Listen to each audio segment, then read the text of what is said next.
മദ്യപാനി police ജീപ്പിന്റെ ചില്ലുകൾ തലകൊണ്ട് ഇടിച്ചു തകർത്തു. കാസർഗോഡ് വെള്ളരിക്കുണ്ടിലാണ് സംഭവം. ഭീമനടി പ്ലാച്ചിക്കര സ്വദേശി പി.കെ. ജയകൃഷ്ണനാണ് പോലീസിനെ ആക്രമിച്ചത്. സരീഷ് പി.കെ. ഉണ്ട്. സരീഷ്, എപ്പോഴാണ് ഈ സംഭവം? പോലീസ് ജീപ്പ് തലകൊണ്ട് ഇടിച്ച് പൊട്ടിച്ചു എന്നുള്ളതല്ലാതെ പോലീസുകാരെയും ആക്രമിച്ചോ?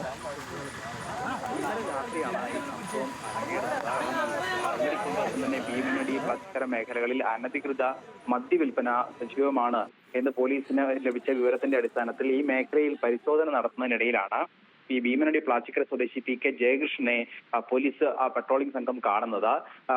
മദ്യപിച്ച് അബോധാവസ്ഥയിലായ ഇയാളെ ചോദിക്കുന്നതിനിടെ ഇയാൾ പോലീസ് ഉദ്യോഗസ്ഥരെ കയ്യേറ്റം ചെയ്യുകയും പോലീസുകാർ നിർബന്ധിച്ച വാഹനത്തിലേക്ക് അല്ലെങ്കിൽ പോലീസ് ജീപ്പിലേക്ക് കയറ്റാൻ ശ്രമിക്കുന്നതിനിടെ തലകൊണ്ട് പോലീസ് ജീപ്പിന്റെ ഗ്ലാസ് തല്ലി തകർക്കുകയും ചെയ്യുകയായിരുന്നു. ഉടൻ തന്നെ ഇയാളുടെ കാലും കൈയും കെട്ടി പോലീസ് സ്റ്റേഷനിലേക്ക് കൊണ്ടുപോവുകയായിരുന്നു. ഈ മേഖലയിൽ വലിയ രീതിയിൽ ഈ വ്യാജ മദ്യം ഉൾപ്പെടെ വിൽപ്പന നടത്തുന്നുണ്ട് എന്ന് കഴിഞ്ഞ ദിവസങ്ങളിലൊക്കെ പോലീസിന് വിവരം ലഭിച്ചിരുന്നു. പലപ്പോഴും ഈ പോലീസ് പട്രോളിംഗ് സംഘം ഇവിടെ എത്തുന്നതിന് തൊട്ട് മുൻപ് തന്നെ ഈ മദ്യവിൽപ്പന സംഘങ്ങൾ അവിടെ നിന്ന് മാറുന്ന ഒരു സാഹചര്യം ഉണ്ടായിരുന്നു. അതിന്റെ അടിസ്ഥാനത്തിലാണ് ഈ മദ്യപിച്ചെത്തിയ ഒരാളെ എവിടെ നിന്നാണ് ഈ മദ്യം ലഭിച്ചത് എന്ന കാര്യത്തിൽ ഒരു വ്യക്തത വരുത്തുന്നതിന് വേണ്ടി ചോദ്യം ചെയ്തത്. അതിനിടയിലാണ് ഈ അക്രമം അരങ്ങേറിയത്. എന്തായാലും ഇയാളെ നിലവിൽ വെള്ളരിക്കുണ്ടി പോലീസ് അറസ്റ്റ് ചെയ്തിട്ടുണ്ട്.